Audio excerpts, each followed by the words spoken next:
रामकृष्ण हरी. श्री तुकाराम महाराज गाथा भाष्य अभंग 537. अक्षरांचा श्रम केला फळा आला तेणे तो, अवघियाचा तळधरी जीवा उरी नुरवुनी. फळले ते लवे भारे पिक खरे आले तई, तुका म्हणे हागे देव पुढे भाव सारावा. वेदशास्त्रातील अक्षरे पाठ करण्याचा व अध्ययन करण्याचा जो श्रम केला तो त्या अवस्थेमुळे सफळ झाला.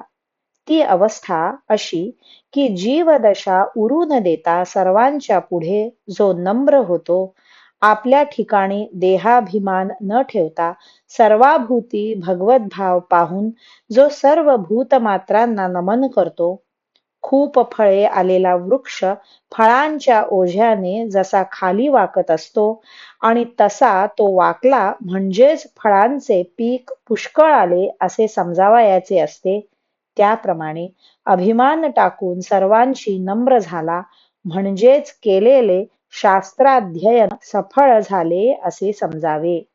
तुकाराम महाराज म्हणतात, आपल्या पुढे कोणीही असले तरी त्याचे ठिकाणी हा तर माझा देव आहे असा भाव करावा, म्हणजे अध्ययन सफळ होते. रामकृष्ण हरी. श्री कृष्णार्पणमस्तु.